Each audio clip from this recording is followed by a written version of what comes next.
નમસ્કાર. હવે શૈક્ષણિક વર્ષ 2026-27ની અંદર ગુજરાતમાં MBBS અને BDSમાં તમારે એડમિશન લેવું હોય તો એના પિન પરચેસ અને ઓનલાઈન રજિસ્ટ્રેશનની પ્રક્રિયા છે એ શરૂ થઈ ચૂકી છે. તો આજના વિડીયોમાં શેનો સમાવેશ કરવામાં આવ્યો છે કે તમે લોકો જે ઓનલાઈન રજિસ્ટ્રેશન કરો છો એમાં તમારું ફોર્મ છે એ રિજેક્ટ થવાના કયા કયા કારણો હોઈ શકે અને તમારે શું શું ધ્યાન રાખવાનું છે એની સંપૂર્ણ માહિતી આપતો વિડીયો બનાવવામાં આવ્યો છે. એટલે આ વિડીયોને શરૂથી લઈને અંત સુધી જરૂરથી જુઓ.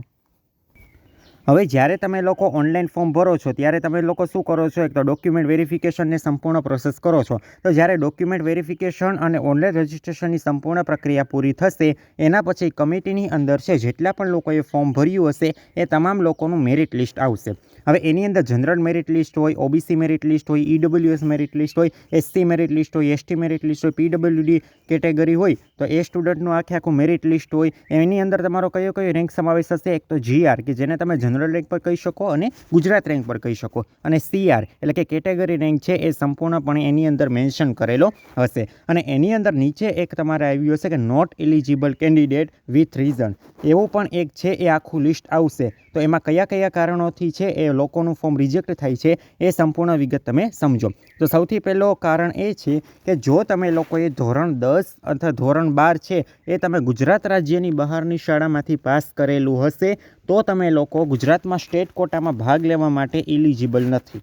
આ વસ્તુ તમને પહેલાં સમજાવી. 85% સીટ છે એમાં તમે ભાગ લેવા માટે એલિજિબલ નથી. કાં તમે ધોરણ 10 છે એ તમે બહારના રાજ્યમાંથી કર્યું હોય, અથવા ધોરણ 12 છે એ બહારના રાજ્યમાંથી કર્યું, અથવા બંને ધોરણ તમે બહારના રાજ્યમાંથી કરેલ હશે, ગુજરાત સિવાય તમે પાસ કરેલ હશે તો તમારે લોકોને 85% સીટો માટે તમે લોકો એલિજિબલ નથી. આ વસ્તુ ક્લિયર થઈ ગઈ. ગુજરાત રાજ્યની અંદર આવેલી શાળામાંથી તમે લોકોએ પાસ કરેલ હોવું જોઈએ. તો આ સૌથી મોટું પહેલું રીઝન એ છે. પછી બીજું રીઝન એ છે કે domicile outside of Gujarat and birth place out of Gujarat. જો તમારો જન્મ છે એ ગુજરાતની બહાર થયો છે તો તમારે ગુજરાતના ડોમિસાઇલ છો એવું સર્ટિફિકેટ આપવું પડે. જો તમે એ સર્ટિફિકેટ નથી આપતા તો તમે લોકો છે એ સ્ટેટ કોટા એટલે કે 85%માં ભાગ લેવા માટે એલિજિબલ નથી. જો તમે લોકો ગુજરાતના ડોમિસાઇલ હશો અને એ ડોમિસાઇલ સર્ટિફિકેટ તમારી પાસે હશે તો તમારે લોકો છે એ 85%માં ભાગ લઈ શકશો. બાકી તમારું ડોમિસાઇલ આઉટસાઇડ ઓફ ગુજરાતનું હશે તો તમે લોકો સ્ટેટ કોટાની અંદર છે ભાગ નહીં લઈ શકો. ઇનકેસ તમે ફોર્મ ભરશો તો તમારું નામ શેમાં આવી જશે? નોટ એલિજિબલ કેન્ડિડેટ લિસ્ટની અંદર આવી જશે. આ વસ્તુ ક્લિયર થઈ ગઈ. એના પછી ત્રીજું છે માર્ક્સ નીડ ઇમ્પ્રુવમેન્ટ, એટલે કે 12મા ધોરણમાં તમને જે પાસિંગ ક્રાઇટેરિયા હોય એનાથી તમને નીચે ટકાવારી આવી હોય તો તમે લોકો છે ભાગ લઈ શકતા નથી. તમને લોકોને ખબર છે કે MBBS પછી BAMS અને BHMS એમાં તમારે ભાગ લેવો હોય તો તમારે ક્વોલિફિકેશન શું રહેશે કે તમે લોકો ધોરણ 12 છે એ તમે પાસ કરેલ હોવા જોઈએ. જો તમે ધોરણ 12 ખાલી પાસ હશો તો તમે લોકો છે એ કાઉન્સેલિંગ પ્રક્રિયામાં ભાગ લઈ શકશો. જો તમારે ધોરણ 12માં નીડ ઇમ્પ્રુવમેન્ટ છે જે નિયત કરેલ ટકાવારી કરતાં ઓછી હશે તો તમારા લોકોનું ફોર્મ છે એ રિજેક્ટ થશે. પછી ભલે તમને લોકોને નીટમાં 700 માર્ક્સ હોય, નીટમાં 650 હોય, એ મેટર નથી કરતું. ક્લિયર થઈ ગઈ આ વસ્તુ. એના પછી ચોથું રીઝન એ છે કે ડોક્યુમેન્ટ વેરીફાઈ તમે નથી કરાવતા. હવે આ રીઝન એક એવું છે ને કે જેનાથી ઘણા લોકો છે એ એલિજિબલ હોવા છતાં પણ નોટ એલિજિબલ થઈ જાય છે. હું તમને પહેલાંથી જ કહું છું કે ભાઈ સૌથી પહેલાં તમારે 3 તબક્કામાં આખી રજિસ્ટ્રેશનની પ્રોસેસ કરવાની હોય.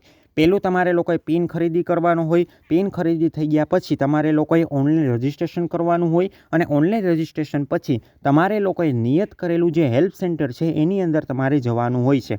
આ 3 સ્ટેજીસ પૂરા કરો એટલે તમારા રજિસ્ટ્રેશનની પ્રક્રિયા પૂરી થાય. ઘણા લોકો આ 2 જે છે એ તબક્કામાં છે એ પસાર થાય છે. આ ત્રીજા તબક્કામાં ઘણા લોકો જતા નથી. એટલે એને પરિણામે શું થાય છે? એ લોકો એલિજિબલ હોવા છતાં પણ નોટ એલિજિબલમાં આવી જાય. જો તમે તમારા ડોક્યુમેન્ટ નજીકના હેલ્પ સેન્ટરે વેરિફિકેશન નહીં કરાવો તો તમે છે એ ભલે 700 માર્ક હશે તો પણ તમે લોકો ભાગ નહીં લઈ શકો. હવે આગળ વધતા પહેલાં તમને અમારા પેઇડ કાઉન્સેલિંગ વિશેની માહિતી આપી દો તો તમારા માટે કાઉન્સેલિંગ છે ખૂબ જ અગત્યનું છે. ટૂંક સમયમાં છે એ તમારા લોકોને ગુજરાત રેન્ક કેટેગરી રેન્ક આવી ગયા પછી પહેલો રાઉન્ડ, બીજો રાઉન્ડ, ત્રીજો રાઉન્ડ છે એની સંપૂર્ણ પ્રોસેસ ચાલુ થશે. તો એના માર્ગદર્શન માટે તમે અમારા પેઇડ કાઉન્સેલિંગ છે એમાં પણ જોડાઈ શકો છો. એમાં તમારે જોડાવું તો શું કરવાનું છે? ડિસ્પ્લેમાં બંને મોબાઈલ નંબર દેખાય છે. બંને મોબાઈલ નંબરમાંથી કોઈ એક નંબરમાં તમારે વોટ્સએપમાં મેસેજ કરવાનો રહેશે, અથવા ડિસ્ક્રિપ્શન બોક્સમાં પણ બંને નંબર આપી દીધા છે. તેમાંથી કોઈ પણ એક નંબરમાં મેસેજ કરીને તમે અમારી સાથે પેઇડ કાઉન્સેલિંગમાં જોડાઈ શકો છો. એની અંદર તમને સંપૂર્ણ એડમિશન માર્ગદર્શન આપવામાં આવશે. ચોઇસ ફિલિંગ કઈ રીતે કરવી એનું પણ માર્ગદર્શન આપવામાં આવશે. સ્કોલરશિપ અને લોન વિશે જે બી ન્યૂઝ હશે એ પણ તમને લોકોને આપવામાં આવશે. એટલે જે લોકો જોડાવા માંગતા હોય એ બંનેમાંથી કોઈ એક નંબર મેસેજ કરીને અમારી સાથે જોડાઈ શકે છે. હવે એના પછીનું રીઝન છે કે તમને એને પાંચમું રીઝન એ છે કે નીટ બિલો 40%. હવે એમાં શું છે કે ભાઈ તમે કેટેગરીના સ્ટુડન્ટ હશો ને તો કેટેગરી માટે શું છે કે ભાઈ 40%, એટલે કે એનાથી નીચે તમારે ગુણ હશે નીટની અંદર તો તમે લોકો ભાગ નહીં લઈ શકો. આ વસ્તુ ક્લિયર થઈ ગઈ. જો 177 હશે તો 177થી માની લો કે તમને 176 પર આવ્યા હશે તો તમે લોકો છે આની અંદર તમારું ફોર્મ છે એ નોટ એલિજિબલમાં સમાવેશ થશે. હવે સામાન્ય રીતે શું થાય કે ભાઈ દર વર્ષે છે એ 3-4 રાઉન્ડ થઈ જાય ને એના પછી પર્સેન્ટાઇલ છે એ ઘટાડવામાં આવતા હોય છે. ક્લિયર થઈ ગયું. આમાં 40માંથી કદાચ 35% કરે તો એ મુજબ જેટલા વ્યક્તિઓને માર્ક થતા હોય તો એ વ્યક્તિ ત્યારે એલિજિબલ થશે. પણ અત્યારે માની લો કે તમને લોકોને 176 માર્ક્સ આવ્યા છે, તમે કેટેગરીની અંદર આવો છો તો તમારા લોકોનું ફોર્મ ને એ બધું થઈ જશે સબમિટ, પણ છેલ્લે તમારું નામ શેમાં આવી જશે? નોટ એલિજિબલ લિસ્ટની અંદર આવી જશે. ક્લિયર થઈ ગઈ આ વસ્તુ. એ જ રીતે સેમ વસ્તુ છે નીટ બિલો 50 PR. આ કોના માટે છે? જનરલ કેટેગરી માટે. જો તમારે 50% કરતાં ઓછા હશે તો તમે લોકો છે એ ભાગ નહીં લઈ શકો. આ વસ્તુ તમને પહેલાં ક્લિયર થઈ ગઈ ને? કોના માટે? જનરલ માટે. અને કેટેગરી માટે 40% અથવા તો નીચે હશે તો તમે ભાગ નહીં લઈ શકો. સંપૂર્ણ પ્રોસેસ થશે તમારી. હેલ્પ સેન્ટરે પણ વેરિફિકેશન પણ કદાચ કરી દે પણ તમારે લોકો નોટ એલિજિબલમાં નામ આવી જશે. એના પછી ઓરિજિનલ માર્કશીટ નોટ પ્રોવાઇડેડ. તો તમારે લોકોનો ઓરિજિનલ માર્કશીટ છે એ વેરિફિકેશનમાં આપવી ફરજિયાત છે. ક્લિયર થઈ ગયું? ઓનલાઈનવાળી માર્કશીટ ચાલશે નહીં, કોઈ પણ બોર્ડ હોય. એટલે તમારે ઓરિજિનલ માર્કશીટ છે તમારે આપવાની. જો ઓરિજિનલ માર્કશીટ તમે નહીં આપો તો તમારું નામ છે એ નોટ એલિજિબલની અંદર આવી જશે. ક્લિયર થઈ ગઈ આ વસ્તુ પહેલાં. એના પછી તમે જોઈ શકો છો physical fitness certificate not submitted. મેં તમને ઘણી વખત કીધું છે કે ભાઈ ફિઝિકલ ફિટનેસ સર્ટિફિકેટ શું છે? વેબસાઇટની અંદર તમને આખો નમૂનો આપેલો છે, એ નમૂનાની પ્રિન્ટ કાઢવાની છે અને એ પ્રિન્ટ કાઢીને કોઈ પણ સરકારી અથવા તો પ્રાઇવેટ MBBS અથવા તો MD ડૉક્ટર પાસે જવાનું છે. એ કાગળની અંદર તમામ વિગતો છે એ ફિલ કરી દેશે અને એ ફિલ કરેલી વિગતો છે એ તમારે સબમિટ કરવાની થશે. ક્લિયર થઈ ગયો? એટલે એ તમારે ફિઝિકલ ફિટનેસ તમે નહીં સબમિટ કરાવ્યું હોય તો પણ તમે નોટ એલિજિબલમાં છે એ આવી જશો. એના પછી રોંગ ઇન્ફોર્મેશન. હવે જો સામાન્ય રીતે શું થાય કે તમે 12માના સીટ નંબર ને એ બધું નાખતા હો તો એમાં તમારી વિગત છે એ આવી જતી હોય છે. નીટના રોલ નંબર નાખો એટલે માર્ક્સ ને એ આવી જતું હોય છે. પણ કોઈ ટેકનિકલ કારણસર કોઈને ડેટા છે એ ન મળતો હોય, તમે સીટ નંબર નાખીને ડેટા ન આવ્યો તો તમે તમારી રીતે નંબર નાખી દીધા. માની લો કે તમને આવ્યો હોય 60%, તમે નાખી દીધા 90%, તો એ રોંગ ઇન્ફોર્મેશન થઈ ને. ઇનકેસ તમે હેલ્પ સેન્ટરેથી પણ હાલો વેરિફિકેશન પણ તમારું થઈ જાય, થાય નહીં પણ આ તો કદાચ ઇનકેસ જો થઈ પણ ગયું તો તમને એડમિશન હાલો ઇનકેસ મળી પણ ગયું તો તમારે ત્યાં પણ વેરિફિકેશન કરાવવું પડશે. એટલે ત્યાં તમારી માહિતી ખોટી થશે ને તમારું એડમિશન છે એ રદ થશે.